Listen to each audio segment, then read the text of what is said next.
What's going on, people of the internet? Let me adjust this. It's Jerry of Two Broke 20s, and today I'm going to take you guys around with me on how to make some quick, easy cash.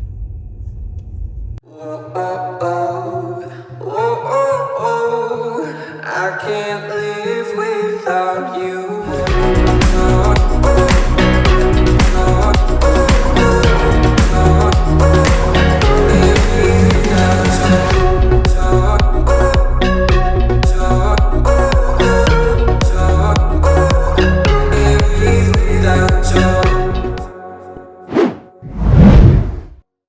Unfortunately, Anna's not with me today, so I'm going to put an imaginary picture of her right there so she keeps me company. But today, I actually want to talk about some delivery services and whether or not they actually pay and are they really worth it. So there's a bunch of delivery services. There's Uber Eats, there's Postmates, there's Grubhub, there's Doordash, Caviar, just to name a few of them. Now, obviously, you're going to need your driver's license. And you're going to need a car if you are in anywhere other than 4 of the 5 boroughs. And those 4 of the 5 boroughs include Brooklyn, Queens, the Bronx, and the city. So the reason why I say you're going to need a driver's license is because it's best to have a car with you whenever you're doing places like Staten Island or New Jersey or Connecticut.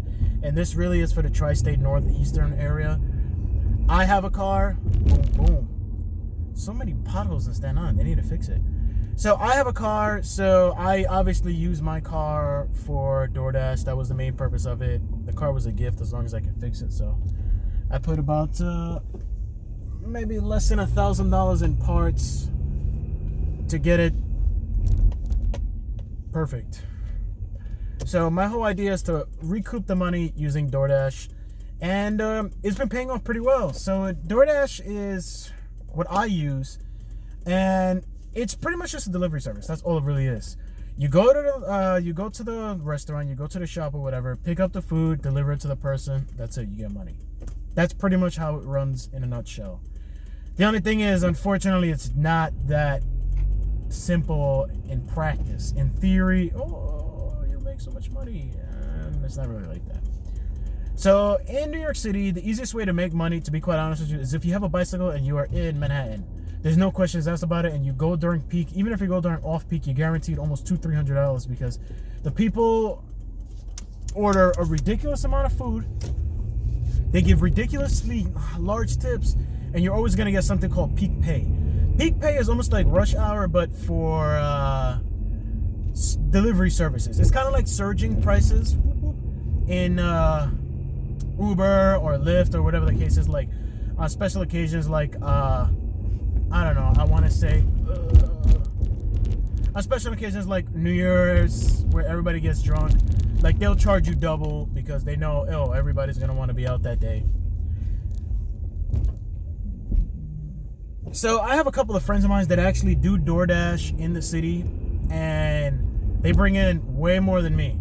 So I mainly only do DoorDash in Staten Island for a couple of reasons. One, in the city, as I said, you need a bicycle because you can't have a car. If you have a car, what you have to end up doing is double parking because there's never any parking.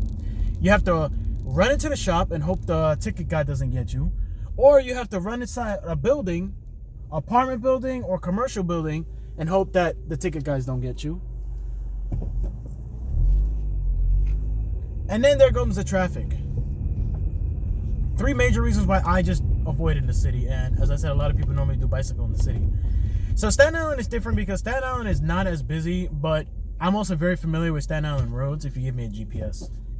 I'm very familiar with Staten Island roads, and I keep my car in Staten Island to begin with because I don't really want to sit here and worry about somebody hitting my car in Brooklyn.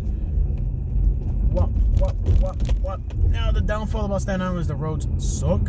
So it's a quick and easy way to make money, and it's pretty much a Monday to Sunday job. You just do deliveries. No more, no harm, no foul. That's it. That's all it is. Now it's pretty interesting how the whole pay how you end up getting paid, because most of it really isn't from DoorDash directly. It's actually from customer tips. So when I look at like my end of the day, which I'm gonna throw up a screenshot of one of my end of the days, And then if you see like the tips like kind of 50%, maybe 60%, maybe a little less, like 40 to 60% of what I actually make that day is from tips. So it's not a $15 an hour, which I believe is minimum wage in New York City. It's not that minimum. It's not even minimum wage. It's per job. Per job, the distance and the amount of money in every order. So for example, in Staten Island, I'm going to give you an example.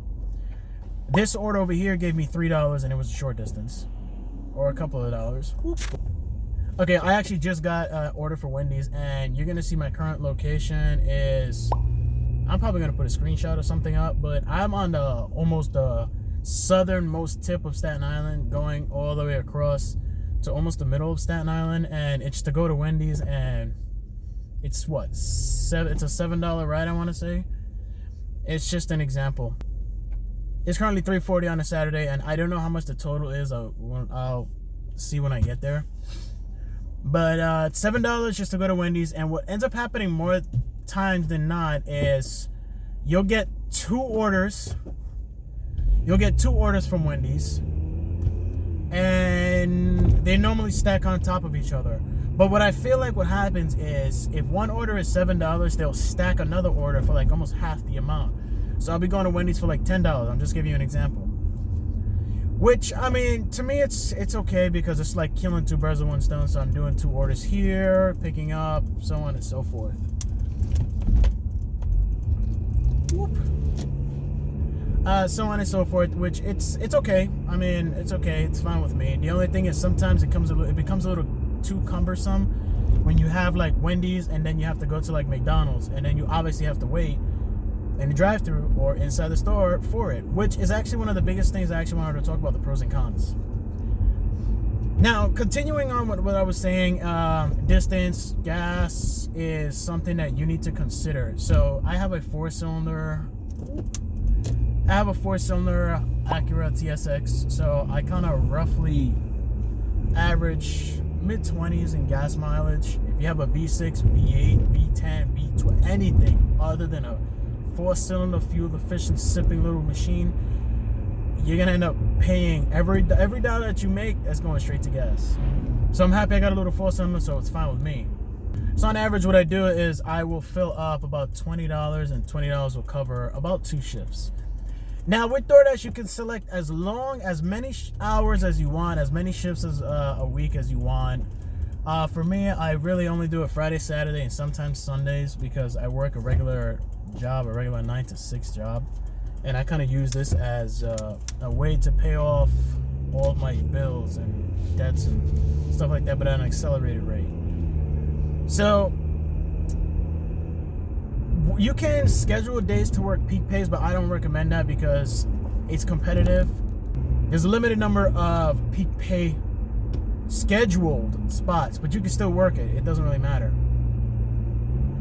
I generally never make the peak time, so I mean, take it as you want it. I never get a chance to do peak pay, maybe once a month, maybe if that. It just doesn't really work out like that, based on timing, based on how long the ferry takes. But there's so many different factors, it's not even funny. But nonetheless, I mean, I think I make a okay amount of money. I mean, for a little side gig, it's not my main thing. So a couple of pros. One, you can be your own boss. You set as many hours as you want. You can stop whatever time you want. You can select pause if you want to pause for, like, let's just say a lunch break or whatever the case is. You get 35 minutes. After 35 minutes, if you don't resume your dash, it automatically stops it. But even if it stops it, you can resume it. You can't just select another dash and start another dash all over again, so it doesn't really matter. So it's okay with me to, on average, like, because I have my car in Staten Island, and you know, where I stay in Staten Island, where I keep the car in Staten Island, not where I stay, it's a hot spot to begin with, so I always end up getting orders right when I immediately start. So allow me to explain what a hotspot is. A hotspot is a place that has, almost like a plaza, that has a lot of small little shops that quite frequently get orders. And I'll give you an example. Around Staten Island, around Richmond Mall is considered a hotspot because there's 1,000,001 small little restaurants there. So it's just much easier for you to go to hotspot, and then you'll just randomly get something. I'm actually going to take you through one of my orders right now. So one of our orders is Wendy's, and let me just open this up.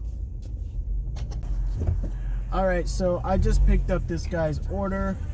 I'm going to throw up a screenshot of what the order actually looks like.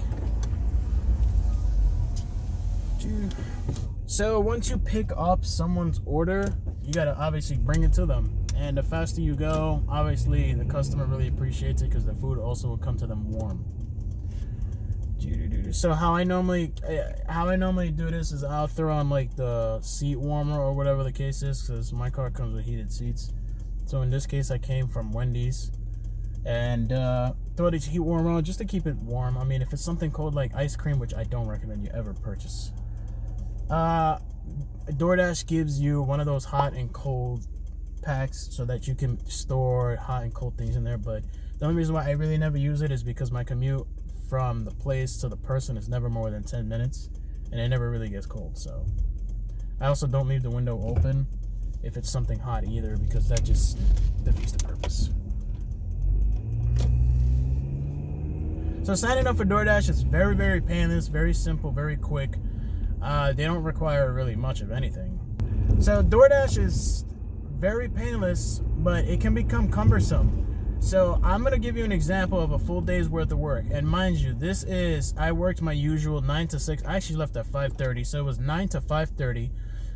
I work Midtown, so I took the train to the Staten Island ferry. That's 30 minutes. Took the ferry to Staten Island. That's another 30 minutes. And then from there, I also took a bus to my family member's house where I keep my car. That's another 35 minutes. So it's an hour and a half. And so we're talking from 7:30 p.m. to 2:30. I stopped for a 1 hour break in the middle because I had to commute to the other side of the island and take care of something really quick. Hashtag eating. So in total for that day, I brought in $117.19, and this was for all those hours, which comes out to, according to Doordash, 7.5 hours. So if we do the math, it's a little more than $15 an hour. Now this is just for this one specific shift. Now the more shifts that you do, the higher your customer rating, the more you're on time. Doordash is more likely to throw things at you like, hey, take this, take that, take this, take that, take this, take that. The only thing I really don't like, and the reason why I'm kind of happy I only do it in Staten Island, is I'll be on one side of Staten Island and they'll give me an order on the opposite side of Staten Island. So even though it'll kind of pay off, like the commute itself, they'll end up giving me it's always over $9 when I go from tip to tip, which is all right, because if we consider the gas, I mean, tip to tip Staten Island is what, maybe 25 miles. This gets me 25, 30 miles. If we take the gas apart, so we have $10 and we have a gallon of gas. And if we're going to consider wear and tear, which I'm just going to put a random number up, I'm still, walking away from maybe $4 or $5 with that. So it's okay. Again, this isn't my real main bread and butter. So, I mean, again, if you have a car, it kind of depends on where you're going. Sometimes it'll pay off. Sometimes you're just losing money. There was one day where it's I was sitting in my car. I only made 2 deliveries. I was sitting in my car for an hour and a half, and it's just after that I'm just all right, whatever, I'm done. And that day I think I only brought in $19, and it was 2.5 hours, which comes out to less than $10, less than $10 an hour, which kind of sucks. Something you also do have to realize is because you are considered your own contractor, you do have to fill out your own taxes using this, but you also do have a lot of tax deductions like mileage, gas, wear and tear, so on and so forth. So do be aware of that. The best days to do Doordash, to be honest with you, would be Friday, Saturday, and Sunday. Sometimes even Thursday, actually, because obviously, when it gets closer and closer to payday, what people have a tendency to do is they order out, and payday generally always, for some odd reason, is towards the ending of the week. Mondays aren't really that big of a day. So people have a tendency to order a lot on Fridays. Staten Island is up until 4:30, 5 o'clock in the morning. That's when they're really busy. So how this normally works, I'm gonna run you through it really quick, is after you download the app, you get approved, which takes like a day, maybe 2. You have to select your mode of transportation. So for me, to start off with, I put a car. So I also own 2 other motorcycles. So I also put down motorcycle. I had to call them and put down motorcycle. And it just so happens that motorcycles get far more calls than cars for obvious reasons. And scooters and stuff like that also fall into the motorcycle category.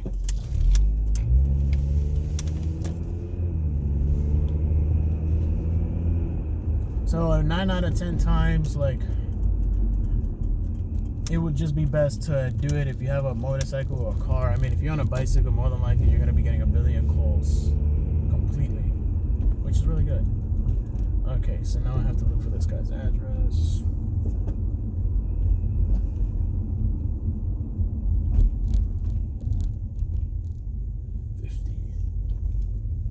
Cool.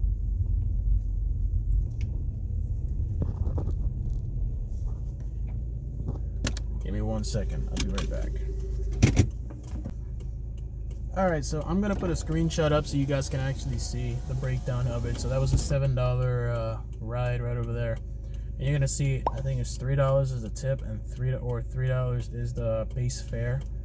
And $4 is the tip and $4 is the base fare. I don't remember. I just quickly looked at it really quick. That's normally the screen that you'll see after you make a drop off. So right now I'm just going to, after you make a drop off, they'll send you the location of the nearest hotspot. What I normally do is I always just press hotspot and that links to Google Maps or Waze. I prefer Google Maps over Waze. So right now I'm just gonna start, there's a squirrel in the world. Right now I'm just gonna start heading back to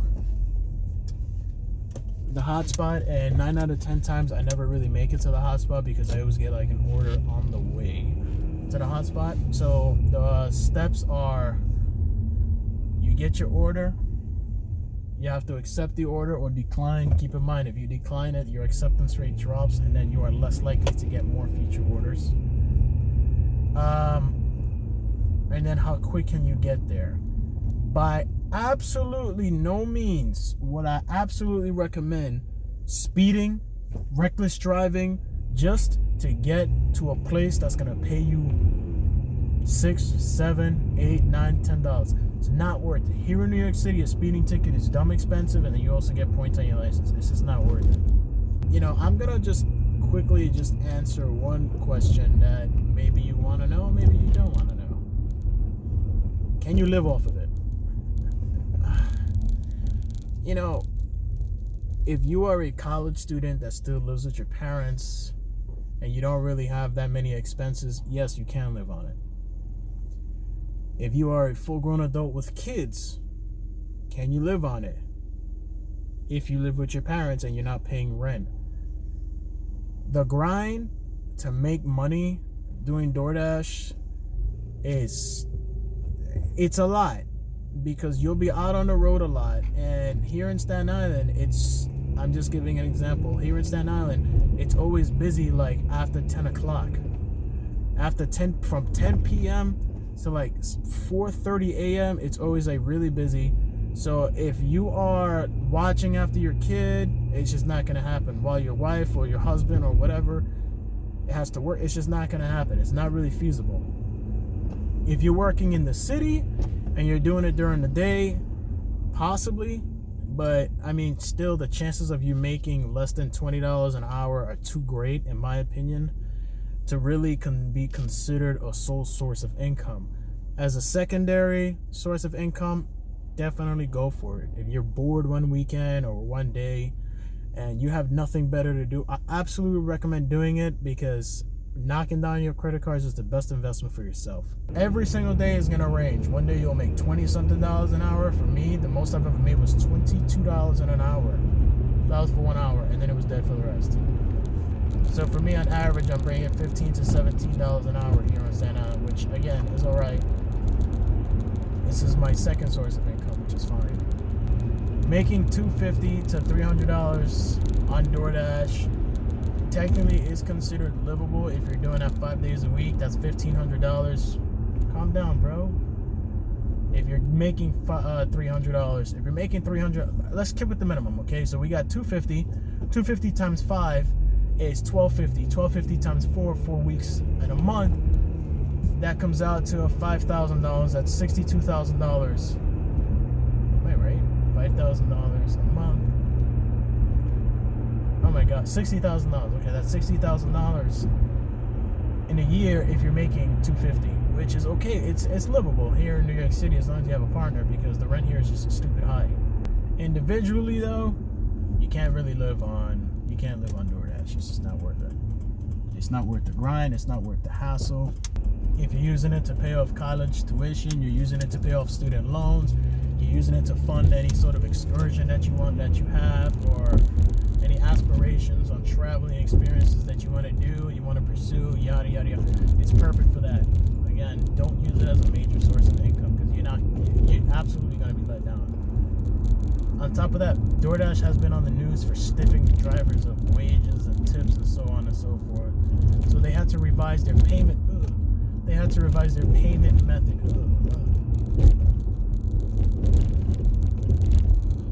They had to revise their payment method over and over and over again. So they are kind of in the hot seat.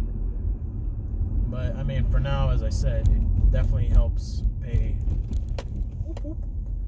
It definitely helps pay some of those extra things that I want to do, and helps with college tuition, helps with pay off my bills, so on and so forth. So it's just a little insight on whether or not DoorDash is good for you. Long story short, only if you're a college student or you're using it as a second source of income, point blank.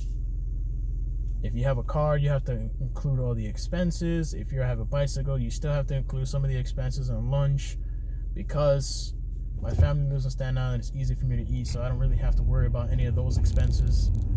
So I'm fortunate enough not to have any of those expenses, so it kind of makes my profit margin that much greater. But anyways, guys, do keep on the lookout for some of our videos, because me and Anna have filmed a couple of videos. It's just taking some time to edit because of life. So I will definitely see you guys soon, and if you guys are interested in more DoorDash videos and breaking downs and seeing if maybe Anna and I can do it in the city while she goes up and I'll stay in the car and go around, we can definitely accommodate that and do something about that. But I'll check you guys in the next one. If you guys like the content, make sure you guys like, comment, and subscribe. Later.